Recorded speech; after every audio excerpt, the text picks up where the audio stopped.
Well, hello, ladies and gentlemen. Welcome to another edition of Face to Face here on eKartingNews.com. My name is Rob Howden. That over there, David Cole. As we were. I always mix that up. Hope everybody's having a good day. It is Monday. We're into a new week. We're in a new month, actually. It's actually June, which is crazy. This entire COVID-19 coronavirus pandemic, of course, hitting in the middle of March. So we are kind of 2.5 months into this. Thankfully, around the country, the sport of karting and the community have been rolling once again. David, a number of tracks having events, regional series event as well at Newcastle Motorsport Park this past weekend. But really tracks, David, all around the country starting to get rolling. There are some states that are still locked down, but we are seeing significant drivers getting out onto the track. I know I'm super jealous when I scroll through my feed now on Facebook because lots of people are back behind the wheel.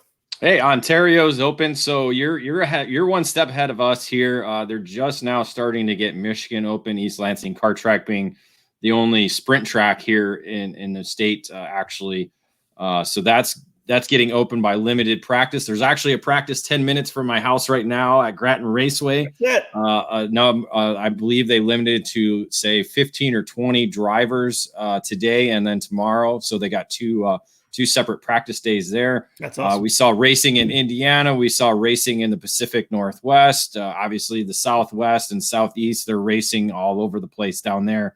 So again, it's, like the temperature rises, we're slowly getting back to normal.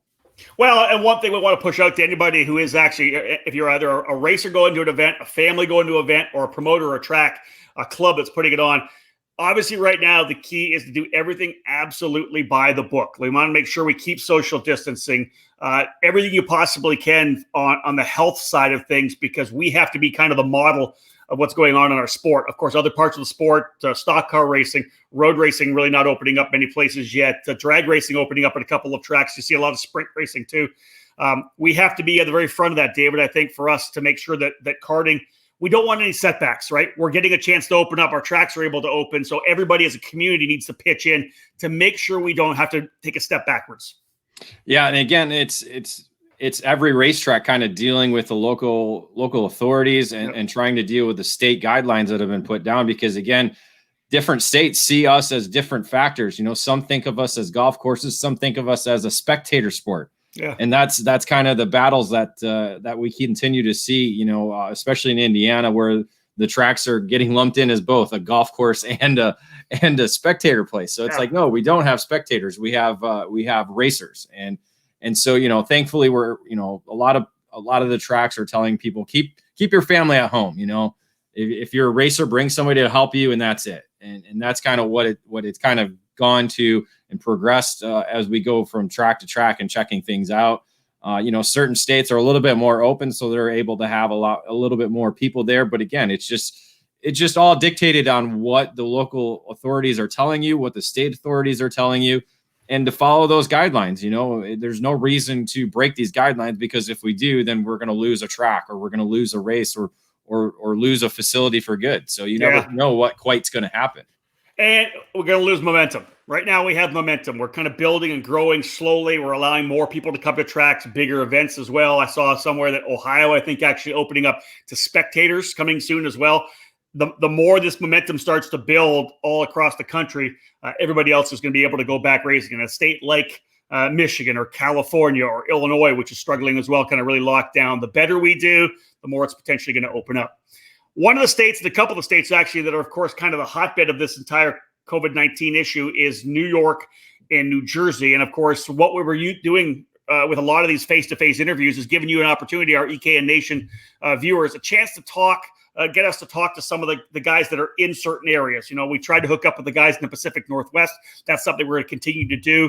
We tried to get them on this particular show. They're not able to be with us. But we do have Marco Oldhafer from the F Series and New York Race Complex. He's going to come in and join us. Actually waiting in the wings. Let's bring him in right now. Marco, great to have you with us. All right. How are you? Glad to be here. Trackside at New York Race Complex, the facility that you purchased just a little while ago. It's obviously going to be a big part of the F Series. I'm sure you are, like all of us, dying to get back to racing. Well, absolutely. And, I think we're on the right path. I think in about 2 or 3 weeks, I think we could see a lot of things opening up. New Jersey just basically announced on June 22nd that they're going to have all contactless sports that they're going to be able to resume, and just things are going in the right direction. Right now, I believe New Jersey is in phase 1. Okay. In the part where we are here in northern New York, basically phase 2 has reopened. It looks like that all of the restaurants are going to be ready to go back on June 14th. Okay. So this looks really positive. Sadly, I've been I don't want to say fighting with some of the, I don't want to say authorities either, because it's just basically been fighting with myself possibly about, where are we? Where do we open? We certainly shouldn't be lumped into phase 4, and that's kind of where they put us. Okay. But phase 4 doesn't make any sense. Marinas are open, camping sites are open, national parks are open. And as we all know, that's kind of where we are lumped into, I would guess. And they were open before even phase 1 got activated. So that's kind of the thing, is I think just trying to get the people that are in charge to understand what we are and how we operate. And, in some of our cases, for instance, New Jersey Motorsports Park has 572 acres. They had yesterday, first time, they had a very private type scenario, but it was kind of inviting our community.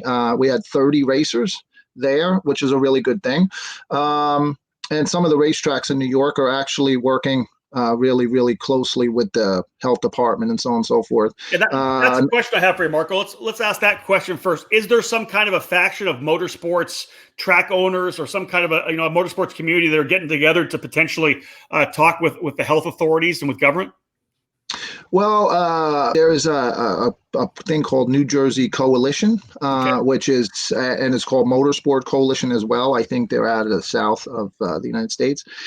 Basically, they've put some stuff together, but I think it's so crazy at the moment because you have an issue where the issue is in the North Country where I am here. It is completely different than Long Island, for instance. So I don't think it's just a across the board type scenario. We'll be able to open up possibly 4 weeks before anywhere else in the lower parts or the closer parts in New York. So New York City, like say, for instance, Englishtown Raceway Park. Yeah. Again, all of that doesn't have much to do with anything, I think, because these guys don't really realize what we are. They don't understand that we are a community, a small knit community, and that essentially we see the same customers per se, racers. I try not to say customers because these people are my friends and they're more my community than they are customers to me. Mm-hmm. So, but at the end of the day, we come together each and every weekend. So I probably have, 500 racers total. And out of those 500, I see them every week, or not every week, of course, but we see them all the time, 5 times a year, versus seeing a different person every day.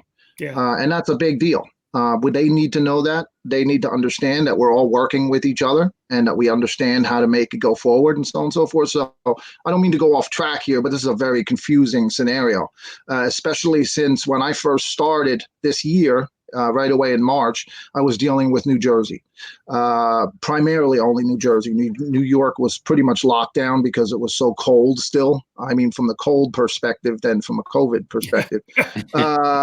So then New York was nothing. New York Race Complex wasn't in my radar at that time. Then, of course, you go into Pittsburgh, which was at the end of May. Then I started focusing from New Jersey to Pennsylvania. Pennsylvania was a completely different animal. The reopening phases were 3 phases with a red, green, yellow type scenario. New York was a 4-phase. It's been super confusing. And then who do you talk to? Who do you get answers from? Yeah, for instance. Yeah. And the thing is, there was some mind-boggling stuff going on. People were saying that the mayors were overriding the governors. Right. Now, my mayor wouldn't override the governor, and who would stick their neck out for a kart track and say, "Oh yeah, just go ahead," and then the governor comes down on these people. So I don't know. I'm not 100% sure who to even talk to anymore. A lot of times you call people. I called the public health department in a couple of areas, and they didn't know anything. I mean, I was asking them more intelligent questions than they kind of could answer. I just like, what phase would you be opening when you do open? They had nothing to say.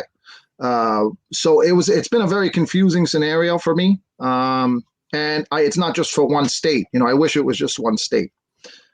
So that's kind of where it's at. Yeah, I think it's more of a confusing scenario than anything else. Well, like you said, because you're not just a club or a track. You have the track, obviously, in New York, but you also have that program. Obviously, F Series has grown significantly over the last number of years. You've become the primary series in the Northeast, and you go to different states, like you say. So you're juggling, trying to figure out how to do everything and potentially get rolling.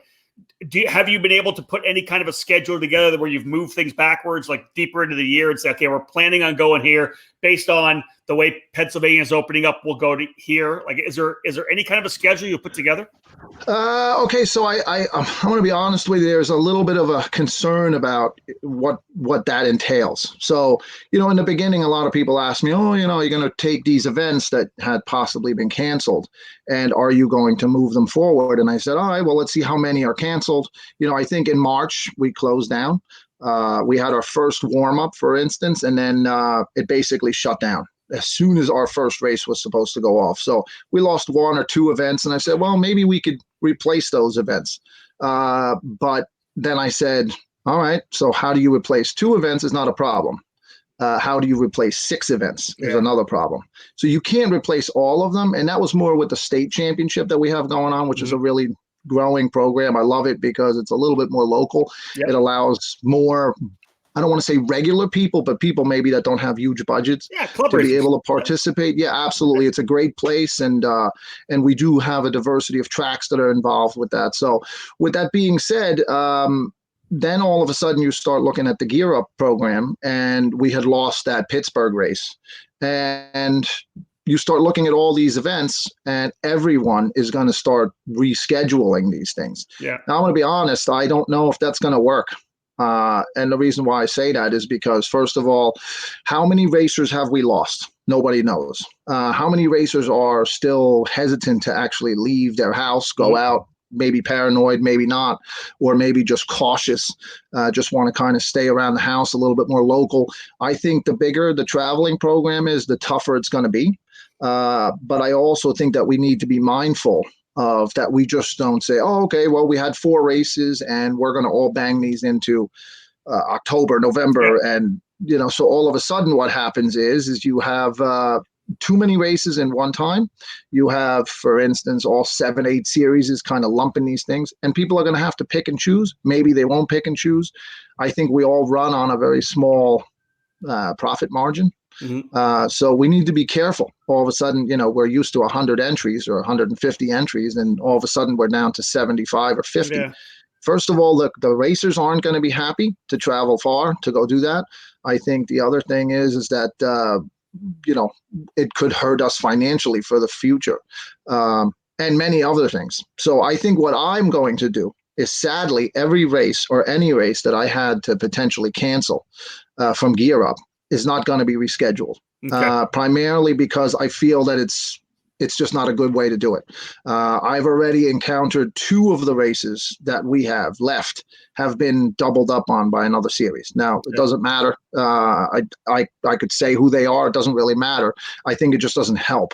So I think they need to be mindful of that. I get everybody's just on survival mode, but I guess we do need to look at the overall large picture, because if we don't, I believe that it's going to hurt us all. And we may think, okay, well, we're going to be okay because we have 100, but I don't think everybody realizes that it takes everybody. We may be arch enemies when times are good and we're trying to battle and take each other's customers and all that stuff. But in reality, we do need to work together. I think we're, a community that needs that.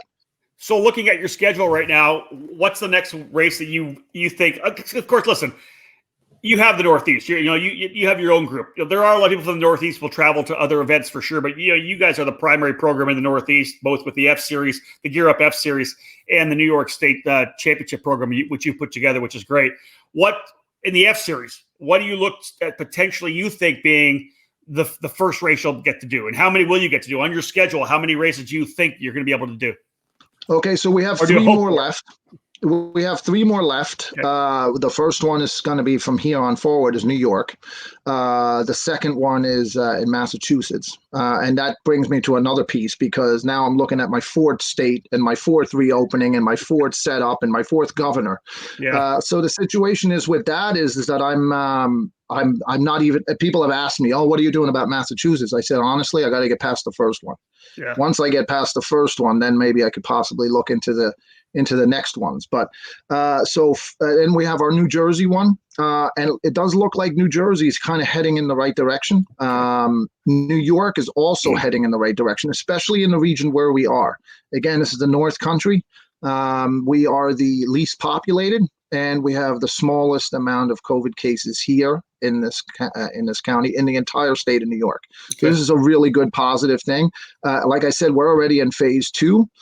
If we look at the amount of people that can be here, and this is kind of what I'm going with. First of all, it's starting to be positive from my public health department. The second thing is, so our first race is scheduled for 4 weeks from today. Okay. Basically, that puts us already into phase 4 of the reopening. As of right now, we are in phase 2.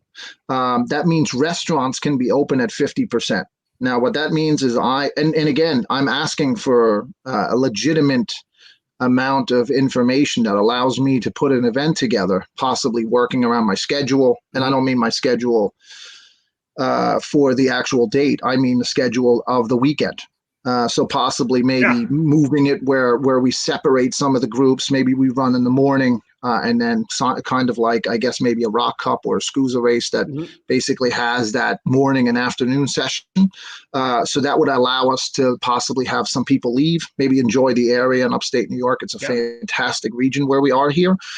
So that's kind of what I'd like to see them give me some guidance. But if they're not willing to help because maybe they're too busy, what we're going to do is we're going to plan this date.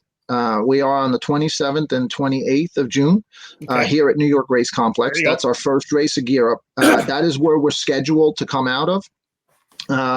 And then basically, because we are in phase 4, and then we are going to work around and we're going to try to minimize the numbers. Now, say, for instance, if I can, let's say, do 300 racers here, we possibly might, scale it back to 150 maximum. Just because of if a restaurant is allowed to open at 50% capacity, I'm going to just use a restaurant's recipe of how to get back into business. So, and, if they come down on me, I'm going to ask them basically to tell me, well, I've asked you for 2 months to give me guidance. I've taken it among myself. Yeah, we have a COVID manual already, basically that's posted on our websites. We already have all kinds of signage at the racetrack that basically tells people what to do, which is wash your hands. I don't know. Most people needed to know that already a long time ago, but that's kind of, we've done everything we needed to do. And I've waited diligently. I have tried to do my best. Again, we would not be opening in a phase that we're not allowed to open. But like I said, they're just not giving us enough. Yeah, not enough information. Yeah, so I'm going to use a formula that basically would maybe work on something for like a movie cinema or something like that. And if that isn't good enough for an outdoor event with really no indoor facilities, we don't have a restaurant here. We don't have any kind of inside activity here. So it's all outdoors. And as you know, in the North Country, the sun is a little closer, so I'm guessing that the virus can't hang out here all that long. So, especially in the summer months. It's also a month away, and I think a lot of people don't remember that everything's changed so quickly. The first month we had really no idea what was happening, and then we were kind of locked down for a month. Then everything started opening up in the middle of May, start of May actually, and then all the way through May. And you're talking about another full month until we get to your race. Like you say, you guys are in phase 2 already. You're going to be in phase 4 by the time we get to the race. I think it bodes well that you're going to be able to have a great event there. Yeah, no, I think so too. People are looking very much forward to it. I do believe that the way that I see the sport going, I think people are going to stay closer to home.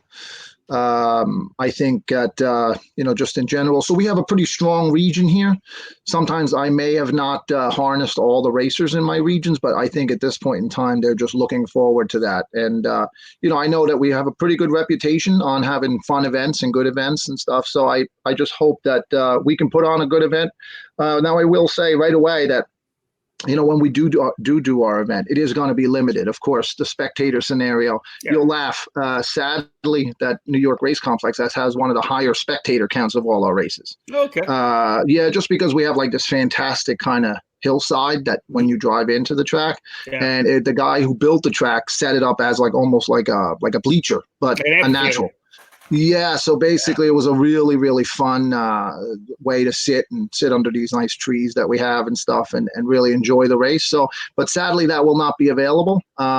We were going to just basically do a mechanic and a driver. Mm-hmm. So unfortunately, just for now, and then see where it goes, and possibly we could open it up to more if the numbers aren't where they exceed the limits, and we'll go forward from there. So in the beginning, it's basically going to be driver and mechanic and or team owners and things like that. So anybody that is essential to the program. But besides that, let's talk about what's the remainder of the schedule. You've got this June the 27, 28 weekend. What's after that? What's that?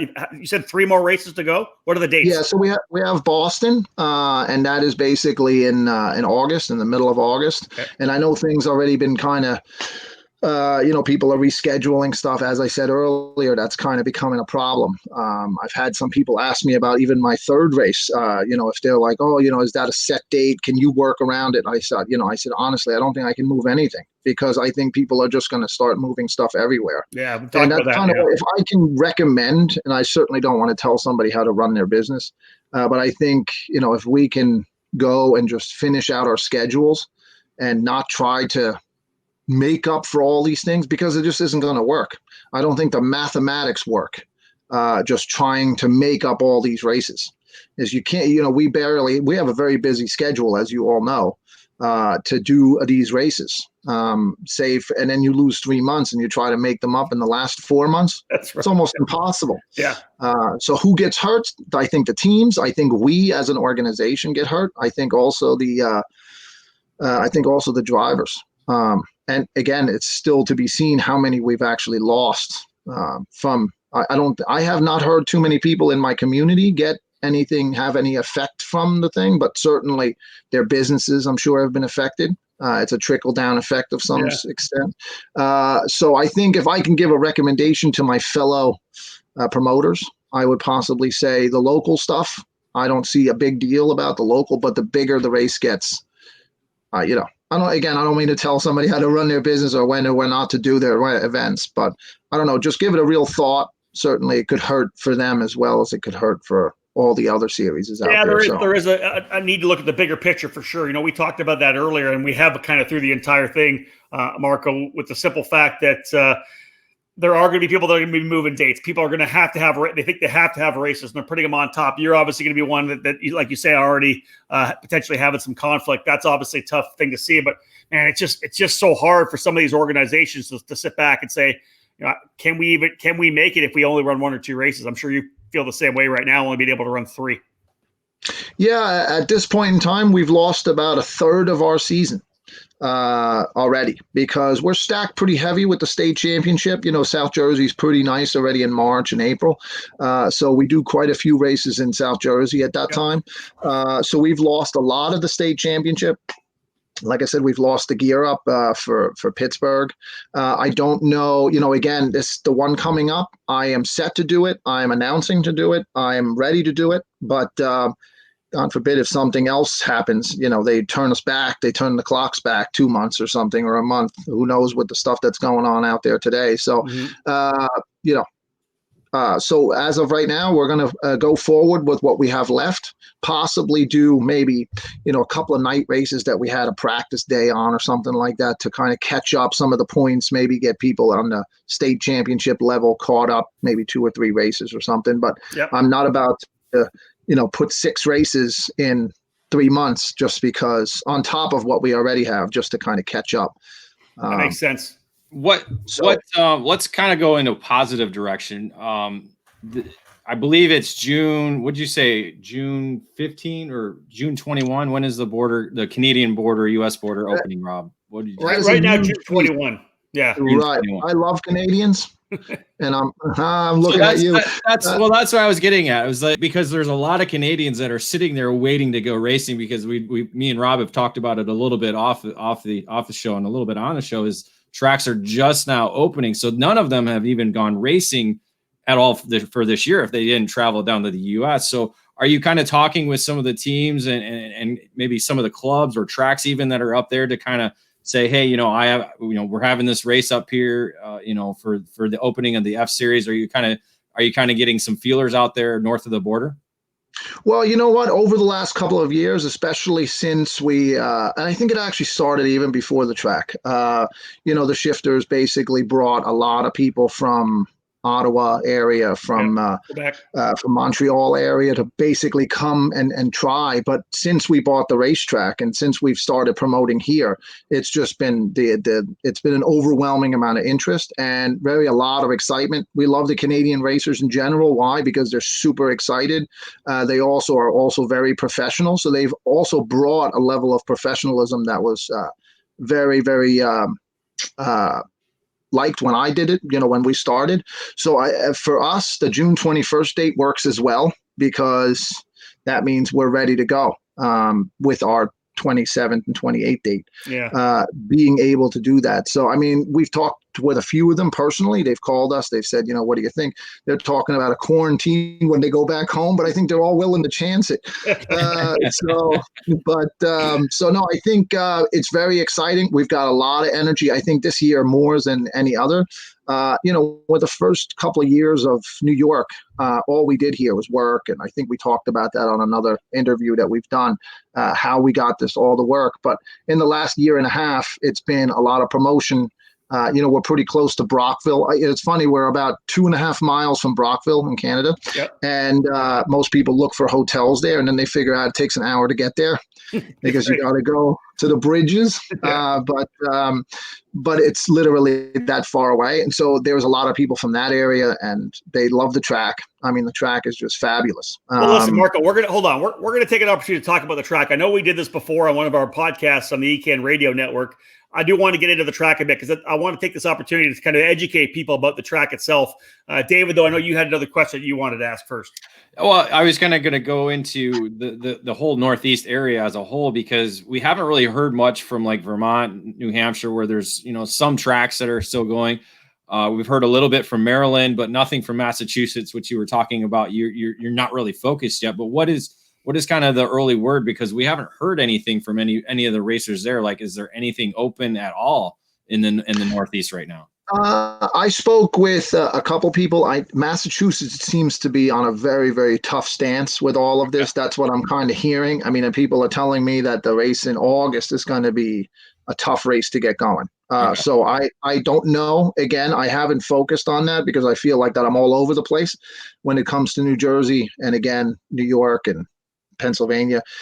For me to focus on there is a little tough, but I will say I spoke to a gentleman named Michael Camara. Basically, he runs NHKA. Fantastic guy, fantastic club. Seemed to be doing a super job with everything that they do up there. And he said that it didn't look good about 4 weeks ago. Just in general, they weren't about to give them any kind of leeway and any of that. But hopefully that has changed. As you guys have said earlier, it just seems like it's going and moving very rapidly. Yeah. So I'm hopeful.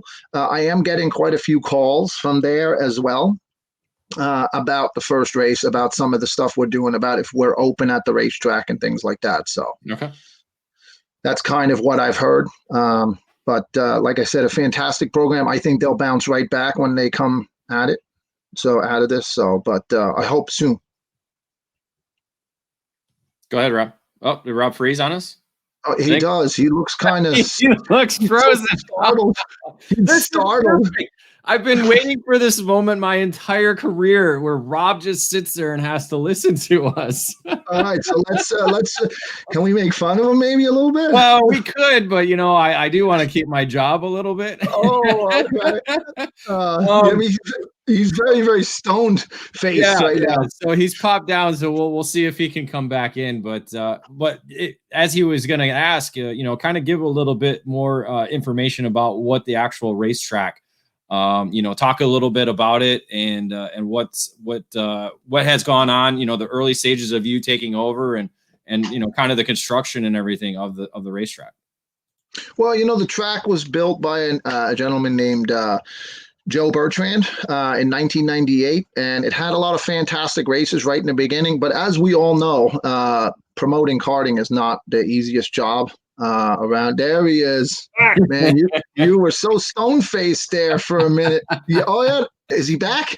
I thought he was intently listening. Right. Yeah, I had such an interesting comment going. Right, I have no doubt. Right. So the thing is that Joe did a great job at building the racetrack, and it was fantastic. And he really gave us a foundation. I believe in a very solid foundation of anything. I think Rob and I have talked about that, where I feel that the local races need to be bolstered. We need to have a better foundation to our sport. We seem to be very top heavy. Everybody wants to promote all the big stuff, but nobody wants to get on the ground level. The racetracks just aren't getting enough energy and so on and so forth. But don't let me rant and get off the point here. So New York Race Complex basically was St. Lawrence Motorsports Park for a long time. And basically for about the last 5 or 6 years, Joe has a construction company that basically started getting very busy. So unfortunately, the racetrack kind of, I don't want to say fell by the wayside, but it was promoted. It was here. People could use it. And but it did require quite a bit of maintenance and so on and so forth. So when we kind of got involved, I just fell in love with not just the track, but the area. I mean, I could say if somebody just wants to come look at the racetrack and have fun here for an afternoon with a rental cart, I'm not allowed to say that, by the way, a rental cart. We have school carts, right? So just so New York State authorities, if you're listening, we have a rental race school carts. So anyway, but if somebody wants to do that, but you want to actually come here and just enjoy the area, I mean, there's 1,082 lakes, 1,082 islands that are on a 20-mile stretch heading into Lake Ontario. And it is just absolutely fantastic. I mean, I always say it's a funny thing that I say that you're just kind of looking for where the dinosaurs are because it's that kind of a region. It's just very untouched. The river is fantastic. You can take riverboat cruises and up and down and whatnot. I sound like a used car salesman here. Everybody tells me I do that. But anyway, the track is fantastic. It's laid in a perfect place. And, everybody says, oh, it's a little far away. And they said, oh, I wish it was 3 or 4 hours closer to my house. And I said, I don't think we would have this special feeling about this racetrack if it was in another location. We would just have kind of another racetrack. So, and that's why we like it here. It's a great place, especially in the months of July and June and May, August and stuff. So any other time, and I'm sure Rob could tell you, it gets cold up here. It's chilly, yeah, a little bit, but you get used to it. You get a good heating system, you're all right. But so that's kind of that. And then once we took it, basically we put a new coating on it, which was pretty dramatic, not just financially, but also just the workload. It was a daunting task, and the guys that helped us to do it were just fantastic. We were just supposed to put 1.5 inches of top on this thing, and the guy was so excited that the crew that actually did the paving. There was a funny story about it. They basically said that when we started working here 25, 30 years ago, the only thing they wanted to do, 2 things they wanted to do, and that was win the lottery, and they wanted to pave a racetrack. So I said, all right, well, if you don't get done paving while you're winning the lottery, I hope you come back. And they said they're going to finish it. And they finished it. And I will be honest, I might put the track as one of the smoothest racetracks in the country. Nobody's told me I've found a smoother place. So with that being said, the track is fantastic. It's all there. It's pretty long. It's CIK specs to a Class B circuit. So it's 1,200 meters for you and 4,040 for David. And basically, it's all there. So it's really fun, and it produces great races. I mean, I could keep talking, so just shut me down anytime here. But I was going to say, Sean, it sounds like a Shawano from Wisconsin, the USA International Raceway, where it's, like you said, people don't want to travel through Chicago to get to it, yet it's one of the greatest racetracks you'll drive. So it's kind of like you have like a similar scenario with the same location. Well, I suppose I've never been there. I've heard nice things about it, but I have not been there. But I'm guessing it would be a very similar scenario. You know, people also think, oh, it's in New York. It can't be that far away. New York's pretty tall and long, Right, so right. I guess that's what it is. So, and like I said, I think it's just a region in itself.